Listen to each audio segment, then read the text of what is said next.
అసలు ఇది ఏమనుకుంటుంది మన గురించి? దాని అయ్య కింద పనిచేసే జీతగాళ్ళం అనుకుంటుందా? గట్టిగా అరవకు. ఈ పిల్లకి తన అయ్యకి పడదు. ఈ పిల్లానికి తలనొప్పి అయిపోయింది. ఏం తలకాయ నొప్పి?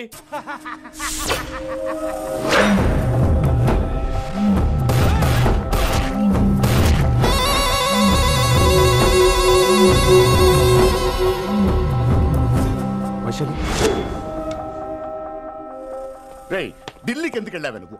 నిన్ను అడ్డం పెట్టుకుని నాతో ఆడుకుంటున్నారు. నీకేం కావాలో చెప్పు, తెచ్చి పెడతా. నేను నా ఇష్టం వచ్చినట్టు తిరగాలి, అందరిలా కాలేజీకి వెళ్ళాలి. అందరు ఏంటి అందరు అమ్మాయిలా? ఫిల్మ్ ఫేర్ నోబెల్ ప్రైజ్ వద్దా? అందరు అమ్మాయిలా ఉండడం కుదరదు. ఎందుకు కుదరదు? మళ్ళీ పారిపోతా. ఎవడో ఒకటి వేసేస్తారు, చావు పో.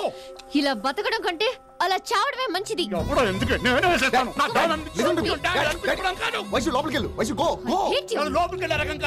వైషుని హైదరాబాద్ పంపించేద్దాం. తను బయటికి వెళ్తే డేంజర్ మనకు రా.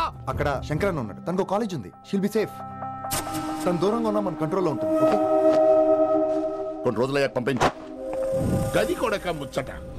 అంకుల్, ఆరెంజ్ జ్యూస్ చెప్పి ఎంతసేపు అయింది, ఇంకా రాలేదేంటి? పంపిస్తాను బిడ్డ, పంపిస్తాను. జ్యూస్ కావాలా? జ్యూస్ తాగినాక పోయి దాన్ని మూతి గడుగు. ఆ పంతులు గాడు సూపర్, అన్ని పిలిచి సన్మానం చేస్తా. మంచిగా అయింది, దానికి అట్లనే కావాలి. కొడుక, దానికోసం కాకపోయినా నీ అయ్య కోసమైనా పంతులు నరికేనా కొడుక, నరికై. అరే వెంకట్, 250 ఉన్నాయా? ఈ చిల్లర పని మీద ఎంతమంది వచ్చింది? అదే చిల్లర కోసమా?